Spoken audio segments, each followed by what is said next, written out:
ఓం శాంతి 6/9/2024 మధురమైన పిల్లలు, మీ ఈ చదువు సంపాదనకు ఆధారము. ఈ చదువు ద్వారా 21 జన్మల కొరకు సంపాదనకు ఏర్పాటు జరుగుతుంది. ప్రశ్న: ముక్తిధామంలోకి వెళ్లడం సంపాదన లేక నష్టమా? జవాబు: భక్తుల కొరకు ఇది కూడా సంపాదనే. ఎందుకంటే అర్ధకల్పం నుండి శాంతి శాంతి అని యాచిస్తూ వచ్చారు. ఎంతో శ్రమించిన తర్వాత కూడా శాంతి లభించలేదు. ఇప్పుడు తండ్రి ద్వారా శాంతి లభిస్తుంది, అనగా ముక్తిధామంలోకి వెళ్తారు. కావున ఇది కూడా అర్ధకల్పం యొక్క శ్రమకు ఫలమైనట్లు. అందుకే దీనిని కూడా సంపాదన అని అంటారు, నష్టం అని అనరు. పిల్లలైన మీరైతే జీవన్ముక్తిలోకి వెళ్లేందుకు పురుషార్థం చేస్తారు. మీ బుద్ధిలో ఇప్పుడు మొత్తం ప్రపంచం యొక్క చరిత్ర భౌగోళికం నాట్యం చేస్తుంది. ఓం శాంతి. మధురాతి మధురమైన ఆత్మిక పిల్లలకు ఆత్మిక తండ్రి ఇదైతే అర్థం చేయించారు, ఆత్మే అన్నీ అర్థం చేసుకుంటుంది. ఈ సమయంలో పిల్లలైన మిమ్మల్ని ఆత్మిక ప్రపంచంలోకి తండ్రి తీసుకువెళ్తారు. దానిని ఆత్మిక దైవీ ప్రపంచం అని అంటారు. దీనిని దైహిక ప్రపంచం, మనుషుల ప్రపంచం అని అంటారు. దైవీ ప్రపంచం ఉండేదని, అది దైవీ మనుషుల పవిత్ర ప్రపంచమని పిల్లలు అర్థం చేసుకున్నారు. ఇప్పుడు మనుషులు అపవిత్రులుగా ఉన్నారు. అందుకే ఆ దేవతలను మహిమ చేస్తూ పూజిస్తూ ఉంటారు. తప్పకుండా మొదట వృక్షంలో ఒకే ధర్మం ఉంటుంది అన్న స్మృతి ఉంది. విరాట రూపంలో వృక్షం గురించి కూడా అర్థం చేయించాలి. ఈ వృక్షానికి బీజరూపుడు పైన ఉన్నారు. వృక్షానికి బీజం తండ్రి. అయితే బీజం ఎలా ఉంటుందో అటువంటి ఫలం, అనగా ఆకులు వెలువడతాయి. ఇది కూడా అద్భుతం కదా. ఎంత చిన్నని వస్తువు ఎంతటి ఫలాన్ని ఇస్తుంది, ఎంతగా తన రూపం మారిపోతూ ఉంటుంది. ఈ మనుష్య సృష్టి రూపీ వృక్షం గురించి ఎవరికీ తెలీదు. దీనిని కల్పవృక్షం అని అంటారు. దీని గురించి కేవలం గీతలోనే వర్ణన ఉంది. గీతే నంబర్ 1 ధర్మశాస్త్రం అని అందరికీ తెలుసు. శాస్త్రాలు కూడా నంబర్ వారుగా ఉంటాయి కదా. ధర్మాల స్థాపన నంబర్ వారుగా ఎలా జరుగుతుంది, ఇది కూడా కేవలం మీరే అర్థం చేసుకుంటారు. ఇంకెవ్వరిలోనూ ఈ జ్ఞానం ఉండదు. మొట్టమొదట ఏ ధర్మం యొక్క వృక్షం ఉంటుంది మరియు అందులో ఇతర ధర్మాల వృద్ధి ఎలా జరుగుతుంది అనేది మీ బుద్ధిలో ఉంది. దీనిని విరాట నాటకం అని అంటారు. పిల్లల బుద్ధిలో మొత్తం వృక్షమంతా ఉంది. వృక్షం యొక్క ఉత్పత్తి ఎలా జరుగుతుంది అన్నదే ముఖ్యమైన విషయం. దేవీదేవతల వృక్షం ఇప్పుడు లేదు. మిగిలిన శాఖోపశాఖలన్నీ నిలబడి ఉన్నాయి. కాని ఆది సనాతన దేవీదేవత ధర్మం యొక్క పునాది లేదు. ఒక్క ఆది సనాతన దేవీదేవత ధర్మాన్ని స్థాపన చేస్తారు. మిగిలిన ధర్మాలన్నీ వినాశనమైపోతాయి అన్న గాయనం కూడా ఉంది. ఎంత చిన్నని దైవీ వృక్షం ఉంటుంది అనేది ఇప్పుడు మీకు తెలుసు. ఇక ఆ తర్వాత ఎన్ని ధర్మాలేవి ఉండనే ఉండవు. వృక్షం మొదట చిన్నగా ఉంటుంది, ఆ తర్వాత పెద్దగా అవుతూ ఉంటుంది. పెద్దగా పెరుగుతూ పెరుగుతూ ఇప్పుడు ఎంత పెద్దగా అయిపోయింది. ఇప్పుడు దీని ఆయువు పూర్తవుతుంది. దీనిని మర్రి వృక్షం ఉదాహరణతో చాలా బాగా అర్థం చేయిస్తారు. ఇది కూడా గీతా జ్ఞానమే. దీనిని తండ్రి మీకు సమ్ముఖంగా కూర్చుని వినిపిస్తారు. దీని ద్వారా మీరు రాజులకే రాజులుగా అవుతారు. మళ్లీ భక్తి మార్గంలో ఈ గీతా శాస్త్రము మొదలైనవి తయారవుతాయి. ఈ అనాది డ్రామా తయారై ఉంది. మళ్లీ ఇదే విధంగా జరుగుతుంది. తర్వాత ఏ ఏ ధర్మాలైతే స్థాపన అవుతాయో వారికి తమ ధర్మశాస్త్రాలు ఉంటాయి. సిక్కు ధర్మం వారికి తమ శాస్త్రం, క్రిస్టియన్లు మరియు బౌద్ధులకు తమ తమ శాస్త్రాలు ఉంటాయి. ఇప్పుడు మీ బుద్ధిలో మొత్తం ప్రపంచం యొక్క చరిత్ర భౌగోళాలు నాట్యం చేస్తున్నాయి. బుద్ధి జ్ఞాననాట్యం చేస్తుంది. మీరు మొత్తం వృక్షం అంతటినీ తెలుసుకున్నారు. ధర్మాలు ఏ విధంగా వస్తాయో, ఏ విధంగా వృద్ధి చెందుతాయో తెలుసుకున్నారు. ఆ తర్వాత మన ఒక్క ధర్మం స్థాపనవుతుంది, మిగిలినవన్నీ అంతమైపోతాయి. జ్ఞాన సూర్యుడు ఉదయించాడు అని గానం చేస్తారు కదా. ఇప్పుడు పూర్తిగా అంధకారం ఉంది కదా. ఎంతమంది మనుషులున్నారు, కాని తర్వాత ఇంతమంది ఉండనే ఉండరు. ఈ లక్ష్మీనారాయణల రాజ్యంలో వీరు లేరు. మళ్లీ ఏకధర్మ స్థాపన జరగాల్సిందే. ఈ జ్ఞానాన్ని తండ్రే వచ్చి వినిపిస్తారు. పిల్లలైన మీరు సంపాదన కొరకు ఎంతటి చదువును వచ్చి చదువుకుంటారు. తండ్రి టీచర్గా అయి వచ్చేటప్పటికి అర్ధకల్పం కొరకు మీ సంపాదన కోసం ఏర్పాటు జరుగుతుంది. మీరు చాలా ధనవంతులుగా అయిపోతారు. ఇప్పుడు మనం చదువుకుంటున్నామని మీకు తెలుసు. ఇది అవినాశీ జ్ఞానరత్నాల చదువు. భక్తిని అవినాశీ జ్ఞానరత్నాలని అనరు. భక్తిలో మనుషులేదైతే చదువుతారో దాని ద్వారా నష్టమే కలుగుతుంది. వారు రత్నాల వలె తయారవ్వరు. జ్ఞానరత్నాల సాగరుడు అని ఒక్క తండ్రినే అంటారు. ఇకపోతే అది భక్తి. అందులో ఎటువంటి లక్ష్యము ఉద్దేశము లేదు. సంపాదన లేదు. సంపాదన కొరకైతే స్కూల్లో చదువుకుంటారు, మళ్లీ భక్తి చేయడానికి గురువు వద్దకు వెళ్తారు. కొందరు యవ్వనంలోనే గురువును ఆశ్రయిస్తారు, కొందరు వృద్ధాప్యంలో గురువును ఆశ్రయిస్తారు, కొందరు బాల్యంలోనే సన్యాసం స్వీకరిస్తారు. కుంభమేళాల వద్దకు ఎంతమంది వస్తారు? సత్యుగంలోనైతే ఇవేవీ ఉండవు.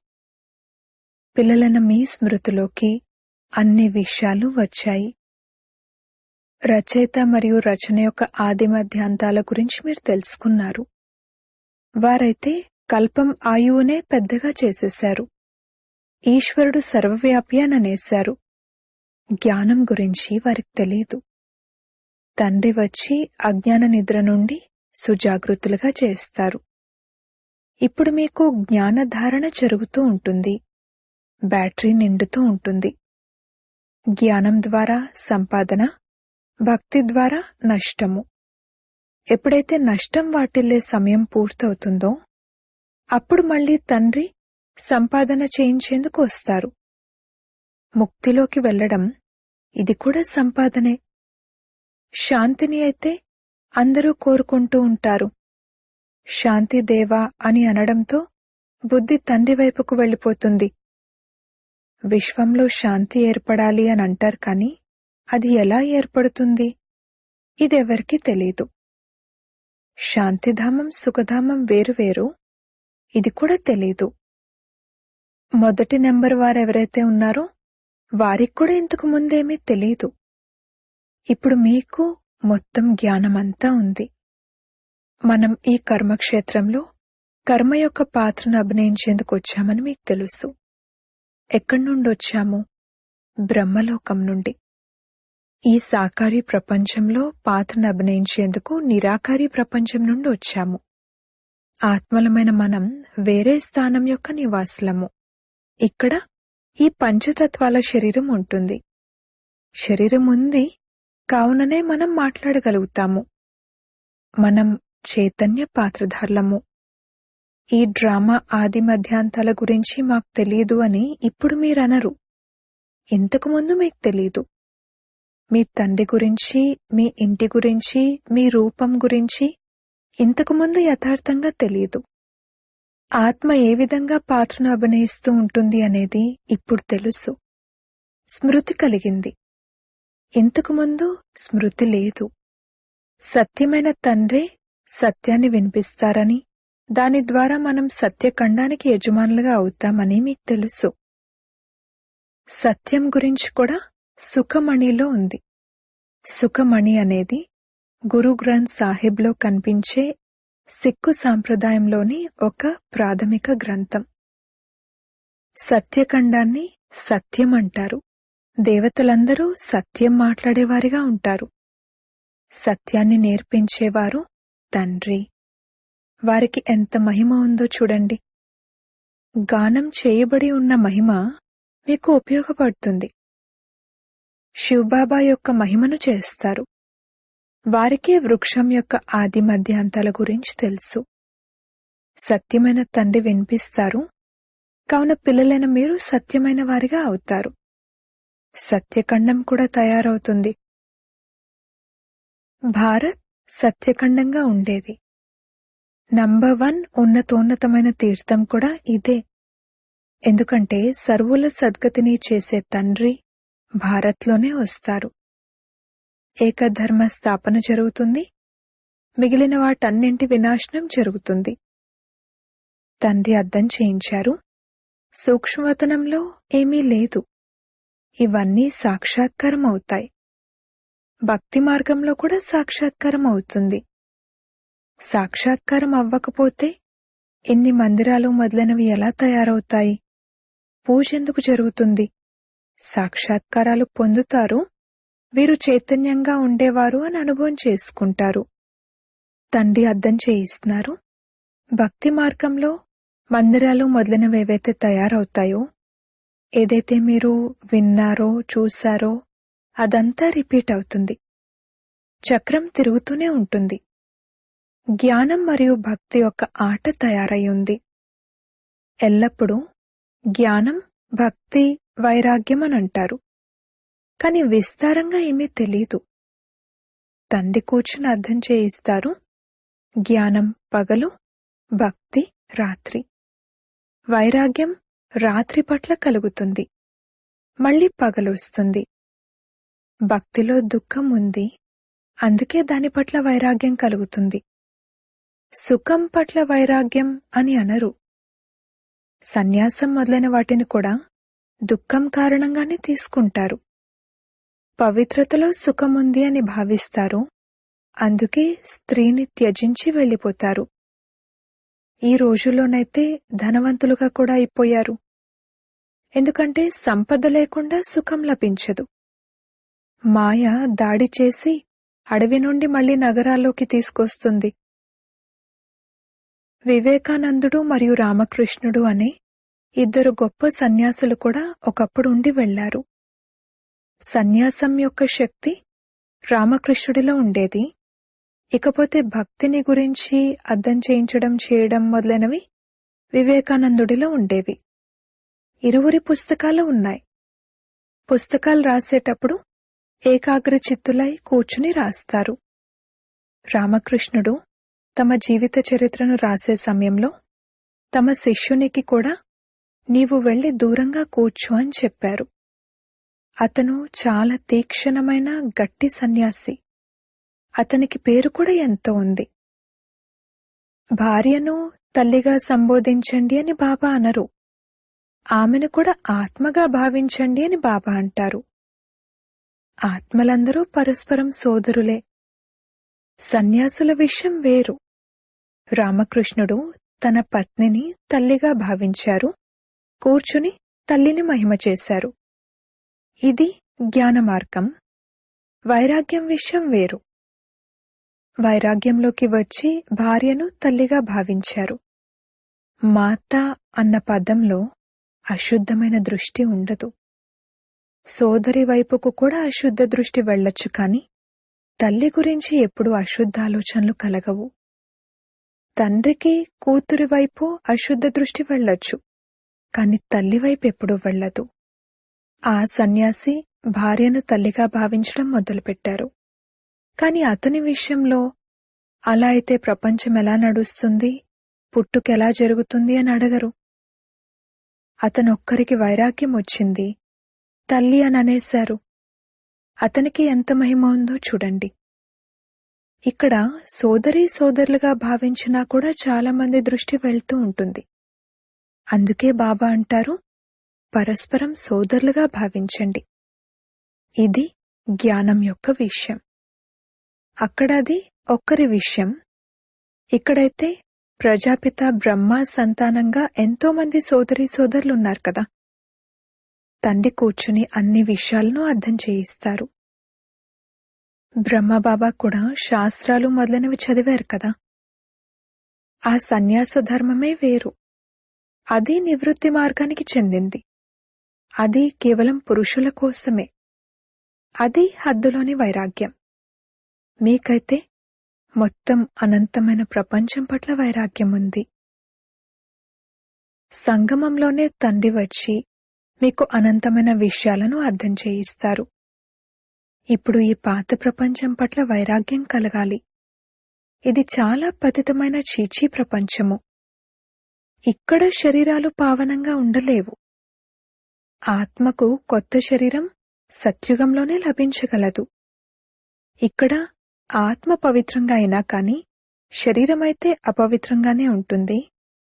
కర్మాతీత అవస్థను పొందేంత వరకు అపవిత్రంగానే ఉంటుంది. బంగారంలో కల్తీ కలిస్తే నగలు కూడా కల్తీగా తయారవుతాయి. కల్తీ తొలగిపోతే నగలు కూడా స్వచ్ఛమైనవి తయారవుతాయి. ఈ లక్ష్మీనారాయణల ఆత్మ మరియు శరీరం రెండూ సతోప్రధానంగా ఉంటాయి. మీ ఆత్మ మరియు శరీరం రెండూ తమోప్రధానంగా నల్లగా ఉన్నాయి. ఆత్మ కామచితిపై కూర్చుని నల్లగా అయిపోయింది. తండ్రి అంటారు, మళ్లీ నేను వచ్చి నలుపు నుండి తెల్లగా తయారు చేస్తాను. ఇదంతా జ్ఞానం యొక్క విషయం. అంతేకాని నీరు మొదలైన వాటి విషయమేమీ లేదు. అందరూ కామచితిపై కూర్చుని పతితులుగా అయిపోయారు. అందుకే పావనంగా అయ్యే ప్రతిజ్ఞను చేయండి అని రాఖీ కట్టడం జరుగుతుంది. తండ్రి అంటారు, నేను ఆత్మలతో మాట్లాడతాను.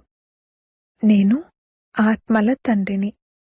నన్ను మీరు బాబా రండి, మమ్మల్ని సుఖధామంలోకి తీసుకువెళ్ళండి, దుఃఖాన్ని హరించండి అని తలుచుకుంటూ వచ్చారు. కలియుగంలో అపారమైన దుఃఖాలుంటాయి. తండ్రి అర్థం చేయిస్తారు, మీరు కామచితిపై కూర్చుని నల్లగా తమోప్రధానంగా అయిపోయారు. ఇప్పుడు నేనొచ్చాను కామచితి నుండి దించి జ్ఞానచితిపై కూర్చోబెట్టడానికి. ఇప్పుడు ఇక పవిత్రంగా అయి స్వర్గంలోకి వెళ్ళాలి.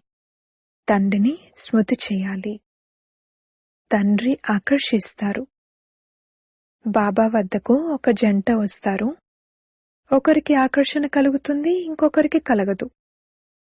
నేను ఈ అంతిమ జన్మలో పవిత్రంగా ఉంటాను, కామచితిపైకి ఎక్కను అని భర్త వెంటనే అనేశారు. అలాగని నిశ్చయం ఏర్పడిపోయిందని కాదు.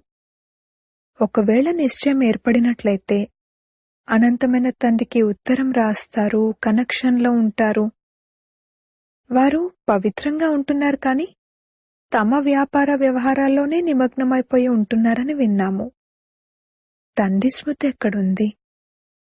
ఇటువంటి తండ్రినైతే ఎంతగానో స్మృతి చేయాలి. భార్యాభర్తలకు పరస్పరం ఎంత ప్రేమ ఉంటుంది. భర్తను ఎంతగా తలుచుకుంటుంది. అనంతమైన తండ్రినైతే అందరికంటే ఎక్కువ స్మృతి చేయాలి. ప్రేమించండి లేక తిరస్కరించండి, కాని నేను మీ చేతిని ఎప్పుడూ వదలను అన్న గాయనం కూడా ఉంది కదా. అలాగని ఇక్కడికొచ్చి ఉండిపోవాలని కాదు. ఇల్లు వాకిళ్లను వదిలి ఇక్కడికొచ్చి ఉండిపోవడం అనేది చేస్తే అది మళ్లీ సన్యాసం అయిపోతుంది. మీకైతే గృహస్థ వ్యవహారంలో ఉంటూ పవిత్రంగా అవ్వండి అని చెప్పడం జరుగుతుంది. మొదట్లో బట్టి తయారవ్వాల్సింది. అందులో నుండి ఇంతమంది తయారై వెలువడ్డారు. వారి వృత్తాంతం కూడా ఎంతో బాగుంది. ఎవరైతే తండ్రికి చెందినవారిగా అయి లోపల యజ్ఞంలో ఉంటూ ఆత్మిక సేవ చెయ్యరో వారు వెళ్లి దాసదాసీలుగా అవుతారు. ఆ తర్వాత చివర్లో నంబర్వార్ పురుషార్థానుసారంగా కిరీటం లభిస్తుంది. వారి వంశం కూడా ఉంటుంది. వారు ప్రజల్లోకి రాలేరు. బయటవారు వచ్చి లోపలివారిగా అవ్వలేరు. వల్లభాచార్యులు బయటవారిని ఎప్పుడూ లోపలికి రానివ్వరు. ఇవన్నీ అర్థం చేసుకోవాల్సిన విషయాలు. జ్ఞానం ఒక్క క్షణందే. మరి తండ్రిని జ్ఞానసాగరుడు అని ఎందుకంటారు? వారు అర్థం చేయిస్తూనే ఉంటారు. చివరి వరకు అర్థం చేయిస్తూనే ఉంటారు. ఎప్పుడైతే రాజధాని స్థాపనైపోతుందో మీరు కర్మాతీత అవస్థకు చేరుకుంటారో అప్పుడు జ్ఞానం పూర్తవుతుంది. వాస్తవానికిది ఒక్క క్షణం విషయము, కాని ఇది అర్థం చేయించాల్సి ఉంటుంది. హద్దు తండ్రి నుండి హద్దు వారసత్వం లభిస్తుంది. అనంతమైన తండ్రి విశ్వాధిపతులుగా చేస్తారు. మీరు సుఖధామంలోకి వెళ్తే మిగిలిన వారంతా శాంతిధామంలోకి వెళ్ళిపోతారు. అక్కడైతే అంతా సుఖమే సుఖము. తండ్రి వచ్చారు, ఇలా రావడం అనేది వారి పాలన. మనం రాజయోగం యొక్క చదువు ద్వారా కొత్త ప్రపంచానికి యజమానులుగా అవుతున్నాము. అచ్చా, మధురాతి మధురమైన సిక్కిలదే పిల్లలకు మాతా పిత బాప్దాదాల ప్రియ స్మృతులు మరియు గుడ్ మార్నింగ్.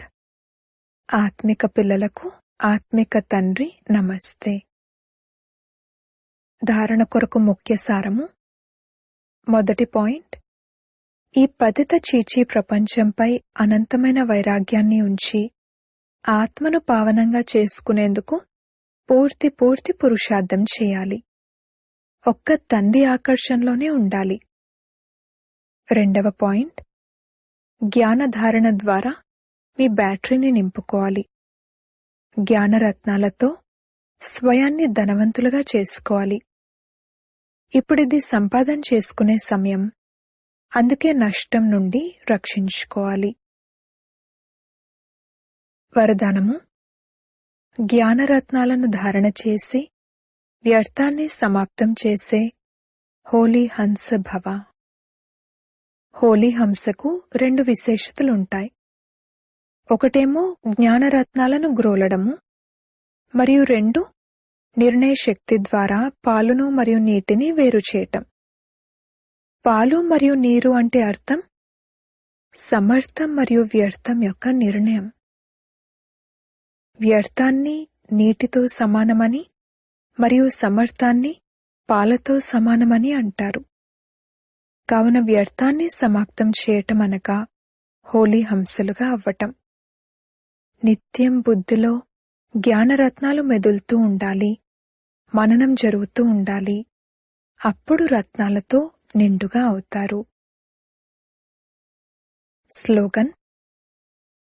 సదా తమ శ్రేష్ఠ పొజిషన్లో స్థితులై ఒపోజిషన్ను సమాప్తం చేసేవారే విజయీ ఆత్మలు. ఓం శాంతి.